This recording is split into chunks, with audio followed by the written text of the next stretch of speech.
Perspektive Ausland. Der Podcast für Unternehmer und Freiberufler, die es ins Ausland zieht. Egal ob Steuerplanung, Auslandsfirmengründung oder Lifestyle-Fragen. Hier geht's jede Woche zur Sache.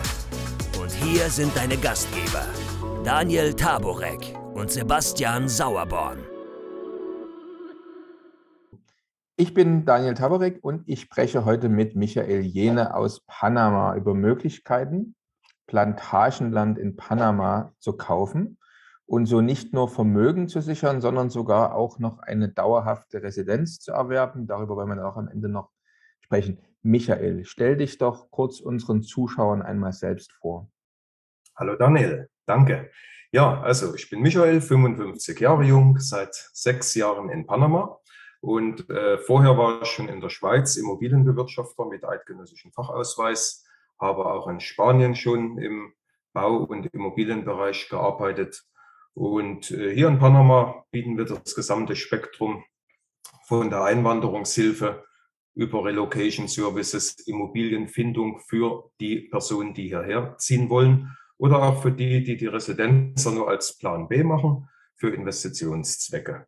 Und ich bin Mitglied im panamaischen Maklerverband Akubir, arbeite mit dem größten Immobilienfranchise weltweit, der Keller Williams Real Estate, zusammen.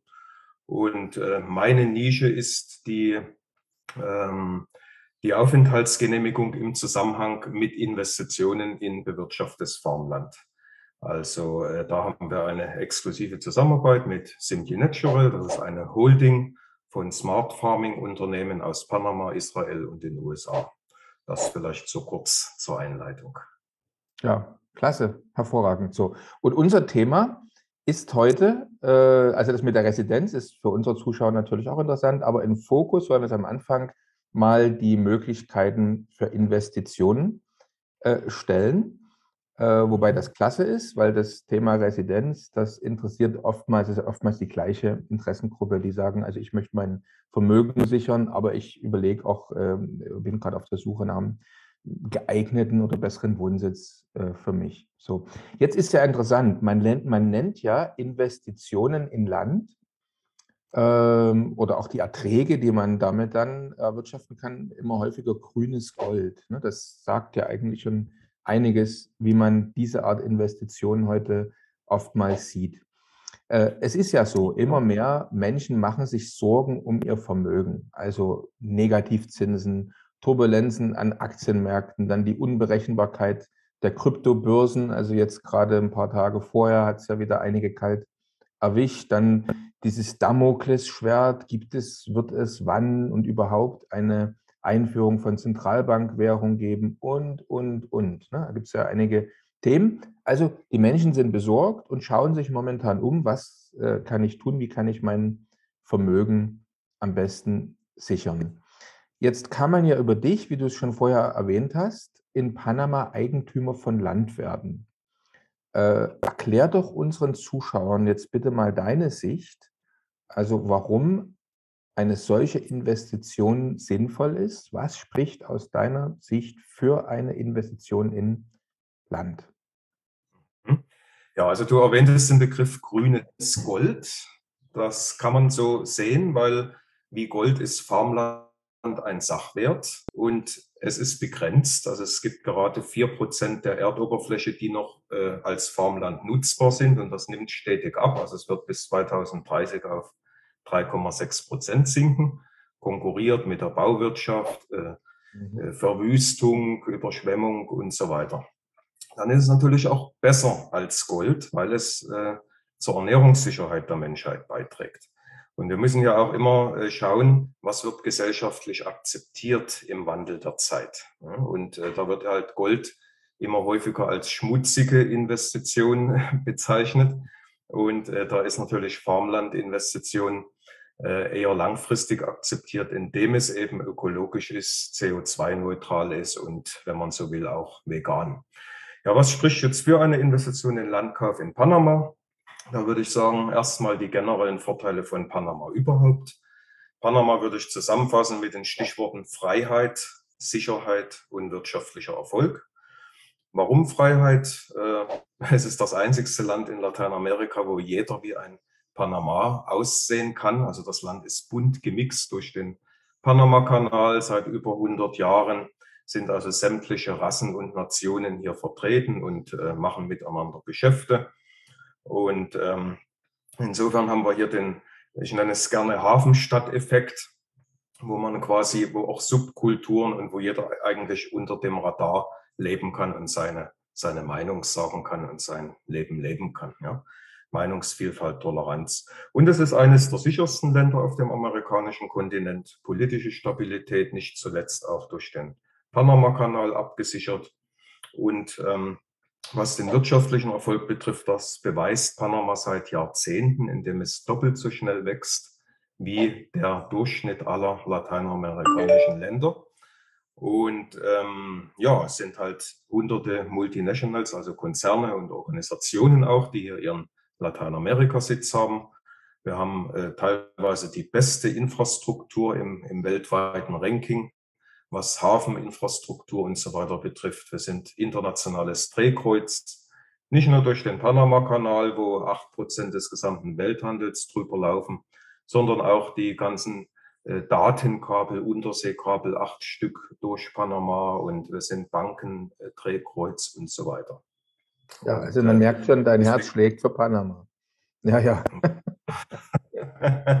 Okay, es ist kein Billigland. Also es gibt auch Nachteile. Ja. Es gibt einen riesigen Unterschied zwischen Arm und Reich, zwischen Stadt und Land und. Aber da könnte man ausholen bis ins Unendliche. Wir sind ja hier im Investorengespräch und da geht es natürlich um die Dinge, die dafür relevant sind. Ja, genau. Jetzt kannst du noch mal ganz kurz zusammenfassen, die Investitionsmöglichkeit, die du anbietest, die man über dich also jetzt bekommen kann. Also was ist das jetzt? Wir haben ja schon darüber gesprochen, grünes Gold, Land investieren, aber kannst du das noch mal ganz kurz greifbarer machen vielleicht für die Zuschauer?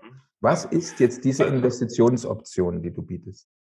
Also, Simply Natural ist eine Holding, wie gesagt, aus mehreren Unternehmen, und die sind, bevor sie nach Panama kamen, sind sie in anderen Ländern aktiv gewesen, haben dort mit Großfarmern Kooperationen eingegangen, haben gesagt, wir haben ein Smart Farming Konzept mit unterirdischer Bewässerung, mit Sensoren in den Bäumen und, also alles wirklich optimiert ist, der Wasserverbrauch, das Wachstum und so weiter.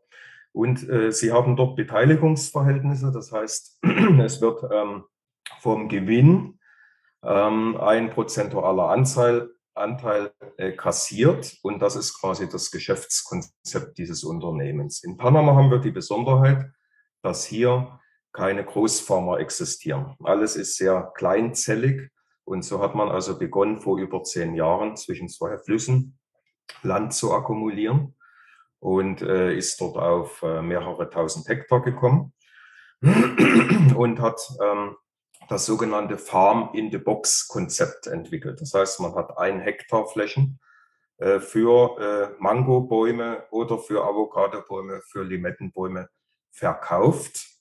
Immer natürlich große zusammenhängende Flächen nebeneinander. Und diese Flächen werden bewirtschaftet zurzeit. Jetzt ist es so, wenn wir uns vor einem Jahr unterhalten hätten, hätte ich noch Mango, Avocado, Limetten anbieten können. Vor einem halben Jahr noch Limettenplantagen.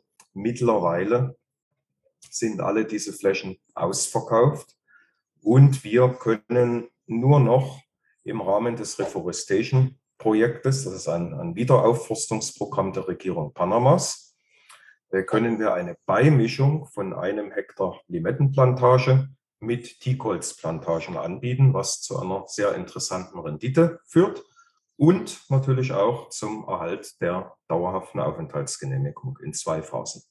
Dann gibt es erst eine 2-jährige Aufenthaltsgenehmigung, und daran anschließend wird dann ein zweiter Antrag gestellt, wenn man die Investition weiter hält, für die dauerhafte Aufenthaltsgenehmigung. Und das ist das Produkt, was zurzeit sehr, sehr gut läuft. Da hat Simply Natural jetzt noch die Notbremse ziehen müssen. Es waren bisher 2 Hektar Limettenplantagen enthalten, und jetzt haben sie gesagt, damit wir noch so vielen Menschen wie möglich von dem verfügbaren Land zur Residenzer verhelfen können, reduzieren wir das jetzt auf 1 Hektar und geben noch ein paar Hektar Teakholz dazu, sodass das also noch etwas gestreckt werden kann bis ins nächste Jahr hinein. Das ist das Ziel, weil der Andrang zurzeit, was die Einwanderung betrifft, nach Panama relativ groß ist. Und ja, dann gibt es halt die Gewinnteilung, so wie das in anderen Ländern auch ist. Also dieser Verkauf ist eigentlich nur Mittel zum Zweck. Das eigentliche Geschäftsmodell, wie ich schon erwähnte, ist ja, an den Gewinnen zu partizipieren. Das heißt, Simply Natural kassiert 30% der jährlichen Gewinne und 70% gehen an den Farmlandeigentümer. So ungefähr funktioniert das. Ja. Kannst du vielleicht unseren Zuschauern, wir werden das nachher auch noch einblenden ins Video, aber kannst du vielleicht mal so die wichtigsten Eckdaten so ungefähr unseren Zuschauern nennen? Also welche Investitionshöhe und welchen Ertrag ich mir vorstellen kann? Okay, also es gibt, wie gesagt, verschiedene Programme zur Erlangung der dauerhaften Aufenthaltsgenehmigung in Panama. Da gibt es das sogenannte Golden Visa, da kann jeder unabhängig von seiner Staatsangehörigkeit, also theoretisch ein Afghaner, ein Kubaner, wie auch ein Deutscher, kann dort mit einer Investition 500.000 in eine panamaische Immobilie seine Aufenthaltsgenehmigung bekommen. Dann gibt es die sogenannten Friendly Nation. Das sind 50 Nationen, unter anderem Deutschland, Schweiz, Österreich. Die müssen nur, das ist ein anderes Programm, die müssen nur 200.000 investieren in eine panamaische Immobilie oder eine 3-jährige Bankeinlage. Und jetzt gibt es das Reforestation-Programm, also Wiederaufforstungsprogramm. Das ist im Prinzip das günstigste von allen. Da muss man nur 100.000 investieren und kommt in der gleichen Zeit wie beim Friendly Nation Programm zu seiner dauerhaften Aufenthaltsgenehmigung, nämlich nach ungefähr 2,5 Jahren. Ja.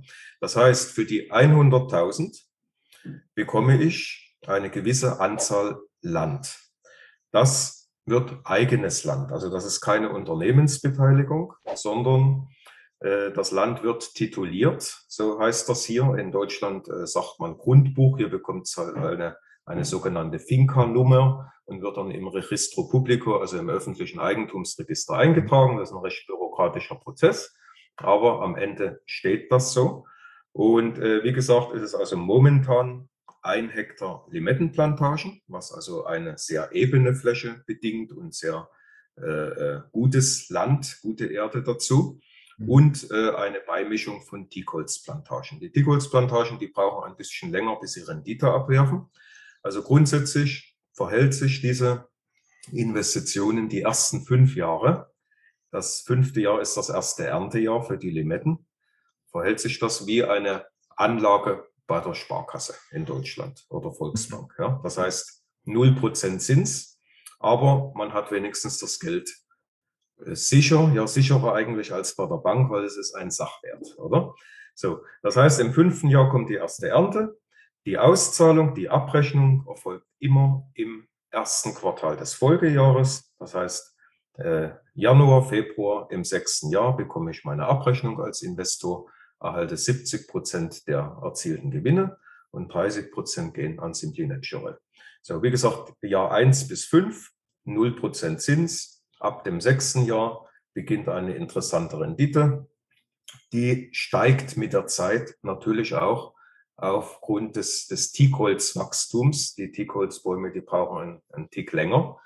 Also bis jetzt gab es eigentlich nur Teakholzplantagen im Rahmen des Wiederaufforstungsprogramms. Da ist also Simply Natural eine absolute Ausnahme, die halt jetzt eine Beimischung mit Obstbäumen macht, um halt eine frühe Rendite zu erzielen. Ne? Normalerweise muss man bei Teakholzflächen 20 Jahre warten, bis das Holz verwertet werden kann. Und hier haben wir also eine Mischkalkulation. Die ganzen Detailinfos, die bekommt man natürlich, wenn man eine Anfrage macht. Das läuft ja zum Beispiel über euch. Und dann gibt es eine Infobroschüre dazu. Dort gibt es Renditetabellen, Prognosen. Und dann kann jeder schwarz auf weiß sehen, wie sich das Ganze verhält. Ne?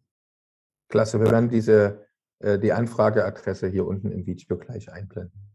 Sehr schön. Okay, jetzt taucht ja immer wieder der Begriff auf, gemanagtes Land.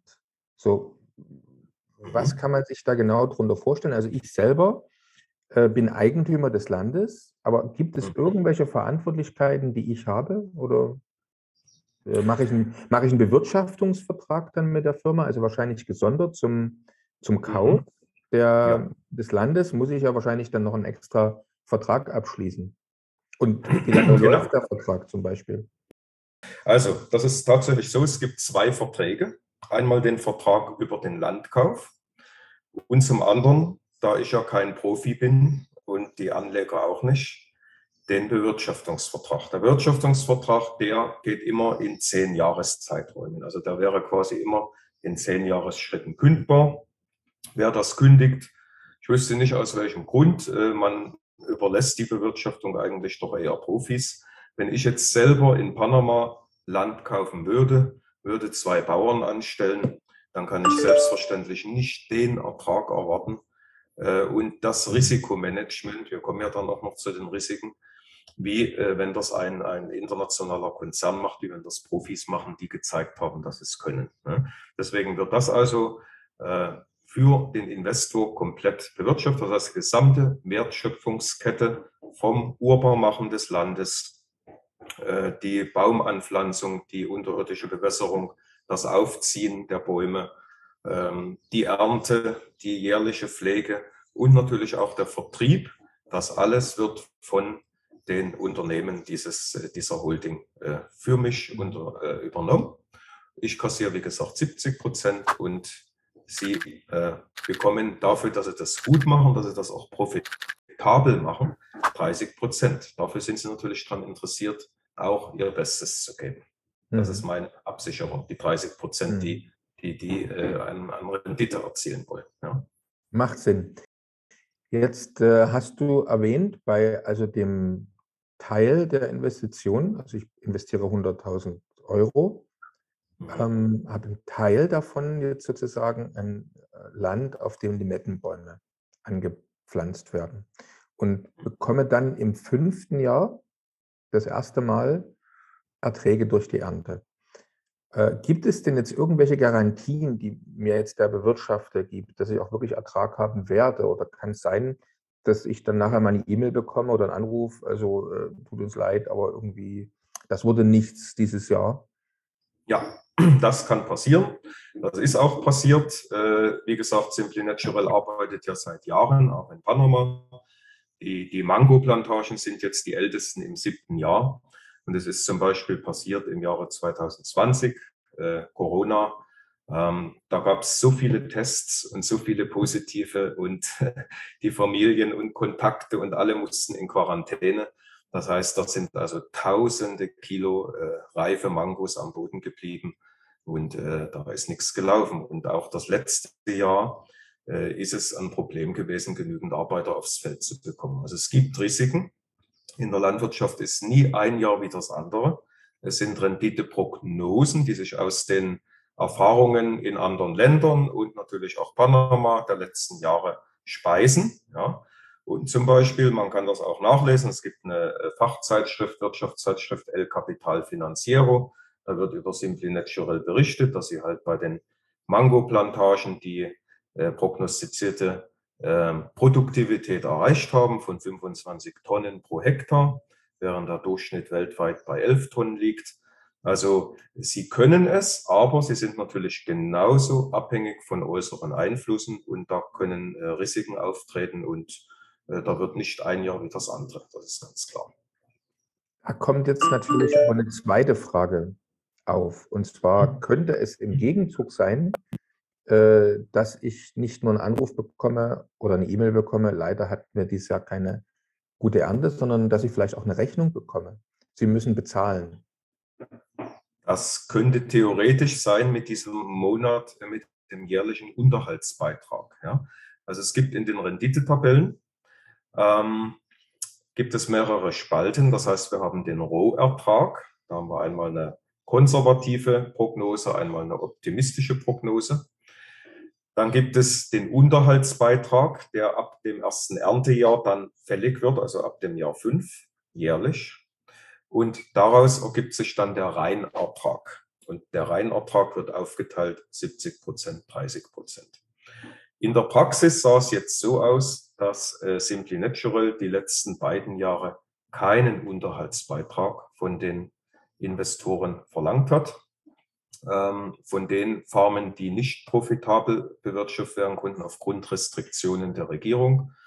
Und insofern, man versucht natürlich immer ein Agreement zu finden. Also es steht so in den Verträgen, es wird ein Agreement gesucht. Ja? Also es wird nichts verlangt, es gibt keinerlei Nachschusspflicht, die kann man ausschließen. Ja? Aber es wäre jetzt zum Beispiel so, wenn die Ernte vernichtet würde, die Bäume vernichtet würden durch ein Komplettfeuer. Und natürlich haben sie immer Nachzüglinge, die sie nachpflanzen können. Sie ziehen die Bäume ja in eigenen Gewächshäusern groß. Aber es könnte jetzt sein, dass sie sagen, okay, diese Nachpflanzung kostet $1.500. Wärst du bereit, das zu zahlen oder das nächste Jahr vom Ertrag abzuziehen? Wenn jetzt ein Farmlandbesitzer sagen würde, nein, mache ich nicht, dann würde nichts passieren, aber es würde quasi die Produktivität der Folgejahre schmälern. Okay. Also diese Extrembeispiele sind in den Verträgen mit drin, genauso wie alle anderen Risiken. Wir haben theoretisch ein Plagen- oder Krankheitsrisiko, was man versucht zu minimieren hier in Panama, indem man Nebenbäume anpflanzt rings um die Farmen. Das ist also diese Blätter, sind ein natürliches Pestizid und Fungizid, da macht man einen Sud draus. Also man versucht so ein bisschen Permakulturtechniken anzuwenden. Und ja, sobald das Ganze gegen Feuer versichert werden kann, die Gesetze lassen das momentan noch nicht zu in Panama, da arbeitet man aber dran. Momentan dürfen nur Reisfelder versichert werden durch Feuer. Dann versichert man das auch. Ansonsten, ja, was gibt es noch für Risiken, dass Arbeiter streiken würden zum Beispiel oder dass internationale Lieferketten unterbrochen werden durch Containerschiffausfälle oder die nicht abgefertigt werden oder was auch immer. Solche Risiken, die sind bei jedem Geschäft da. Alles, was ich investiere, ist das theoretisch möglich. Ne? Aber wie gesagt, ich sehe die Risiken geringer, als wenn ich als Privatmann 2 Profis anstelle. Hier wird das Ganze skaliert und wird quasi aufgrund der Basis der Erfahrungen, der internationalen Erfahrung bestmöglich gemanagt und natürlich auch mit Smart Farming Techniken, also mit Hightech, mit Computer optimiert. Ja. Ja, wir haben also schon eine ganze Menge darüber erfahren, welche Risiken es gibt, in Panama ein landwirtschaftlich genutztes Stück Land zu besitzen. Also zum Beispiel Brände könnten ein Risiko sein, streikende Arbeiter, auch Lieferengpässe. Deshalb ist es ja gerade für unerfahrene Anleger auch sehr viel besser, das eigene Land von erfahrenen Menschen, wie beispielsweise eben das Simply Natural Holding, managen zu lassen. Das führt uns jetzt aber zur nächsten Frage. Wenn mein Farmland von Dritten gemanagt wird, wie kann ich denn dann nachvollziehen oder nachkontrollieren, wie viel Ertrag meine Plantage eigentlich hatte? Da hätten wir gerne noch eine Antwort. So, das ist der Punkt. Es werden zum Beispiel 156 Hektar gleichzeitig bewirtschaftet mit Limetten, ja, und 234 Hektar nebenan mit Mangos. Und jetzt kann nicht der Investor Max Mustermann sagen, mein Hektar möchte ich aber genau wissen, es muss an einem Tag die Ernte für mich passieren und das muss in spezielle Kisten rein und ich möchte da eine Einzelabrechnung haben. So funktioniert das nicht. Das Ganze wird skaliert. Ja? Das heißt also, alle Farmen, die quasi gemeinsam bewirtschaftet werden, bekommen auch eine gemeinsame Abrechnung. Ja? Und es sind immer 1 Hektar Flächen, das ist ganz klar. Also da werden nicht Äpfel mit Birnen verglichen oder jemand, der 2 Hektar hat, muss dann quasi mit dem, der 1 Hektar hat, die Hälfte abgeben. So ist das nicht, sondern es wird immer auf den Hektar abgestellt, aber es wird insgesamt bewirtschaftet. So kann die hohe Produktivität gewährleistet werden. Ja. Und diese Abrechnungen, die kommen, wie gesagt, immer im Januar oder Februar vom Vorjahr und beziehen sich quasi auf das Großareal, wo sich meine Farm befindet. Ja. Wo wird eigentlich die Ernte hin verkauft? Bleibt es im Land? Wird es exportiert? Hast du da Informationen? Ja, also je nachdem, was es ist. Simply Natural hat ja sehr viel, was sie machen. Sie haben die größten Treibhäuser in Mittelamerika. Bei uns stehen in Panama. Sehr viel wird auf dem lokalen Markt verkauft. Diese kleinen Gurken, die Netzmelonen, das reißt der Markt aus der Hand. Auch die Bio-Limetten, die kaufe ich persönlich zum Beispiel auch im Organica-Store. Da haben wir so eine Biomarktkette hier in Panama. Dort kann ich die kaufen. Also je nachdem, was es ist und dadurch, dass sie halt international vernetzt sind, werden sie auch künftig exportieren. Ja. Aber da sind wir noch nicht ganz so weit. Die Limettenplantagen sind noch nicht im vollen Reifejahr. Wir fangen jetzt mit sehr vielen neuen Farmen an.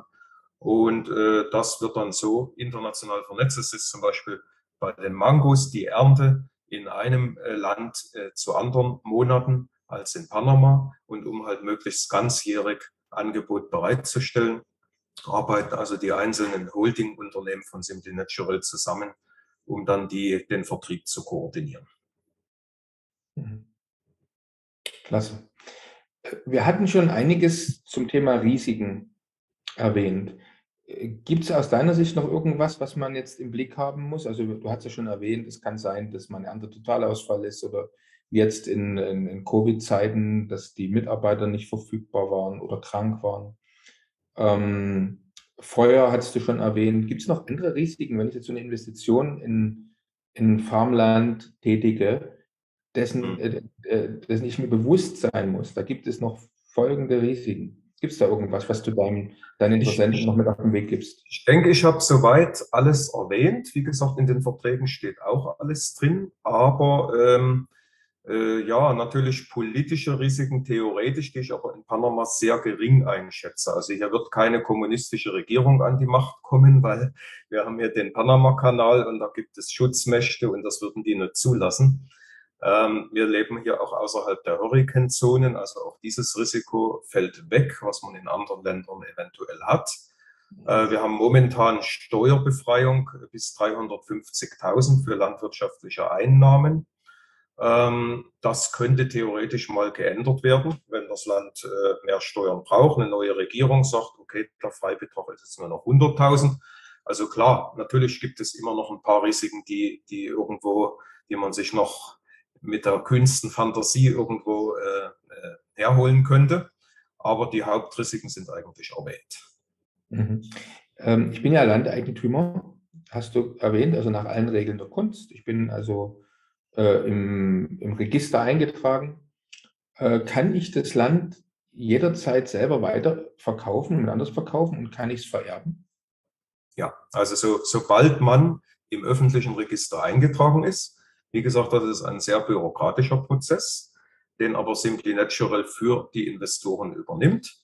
Und bis der abgeschlossen ist, hat man immer noch die Chance, eine eigene Stiftung zu gründen in Panama oder eine panamaische Gesellschaft zu gründen und zu sagen, die Gesellschaft soll jetzt der Landeigentümer werden. Ne? Also ich empfehle immer gerade im Hinblick auf den Nachlass, weil du das ja gerade erwähnst, ist eine Stiftung besonders positiv, weil da ist man völlig unabhängig, was die Nachfolgeregelung betrifft. Da kann ich also als Begünstigten im Todesfall theoretisch den Herrn Bill Gates einsetzen und muss keine Pflichtanteile an Familienmitgliedern.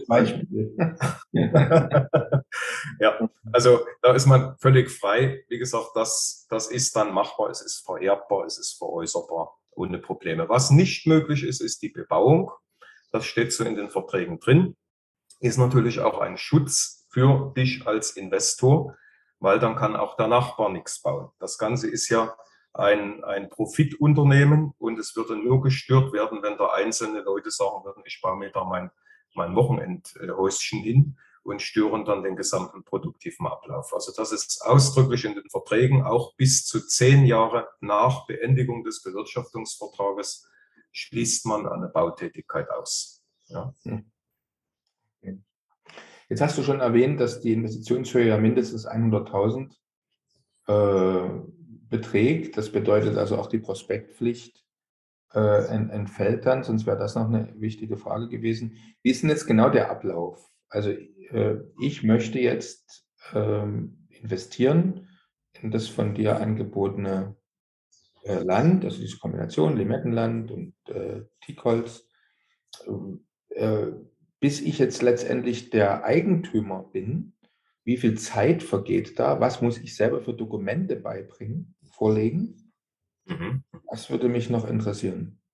Okay, also es kommt die Anfrage, die kommt zu euch. Wir bekommen das weitergeleitet, schicken detaillierte Informationen, Reservierungsformular, Selbstauskunftsformular. Also wir haben hier in Panama sehr strenge Geldwäschegesetze. Das muss also auch alles deklariert werden.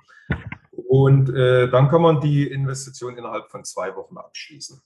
Dann ist aber, weil es ja verbunden ist mit einer Aufenthaltsgenehmigung, dazu gibt es eine kurze Präsenzpflicht in Panama. Das heißt, man kommt dann, wenn man kann. Das muss nicht innerhalb von 2 Wochen sein. Man braucht ohnehin ein paar Unterlagen dafür.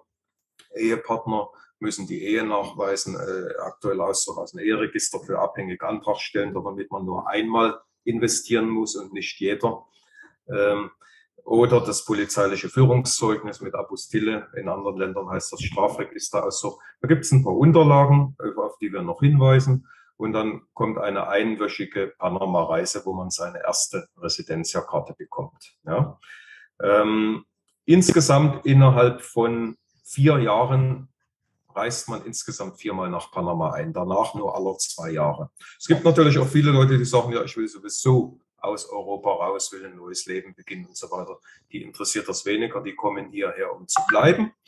Aber im generellen Fall nach der Informationsphase, des Abschluss der Investition, wir können dazu auch online ein Bankkonto in Panama eröffnen, wenn das gewünscht wird.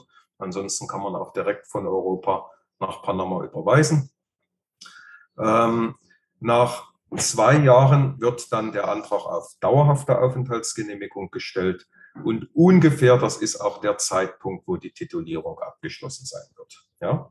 So, und danach, wie gesagt, muss ich mich nur alle 2 Jahre in Panama mal kurz blicken lassen und behalte aber meine Residenzia-Karte als Plan B in der Tasche für schlechte Zeiten, wenn ich sage in Europa, ich brauche mal eine Veränderung und kann dann jederzeit in das Land einreisen.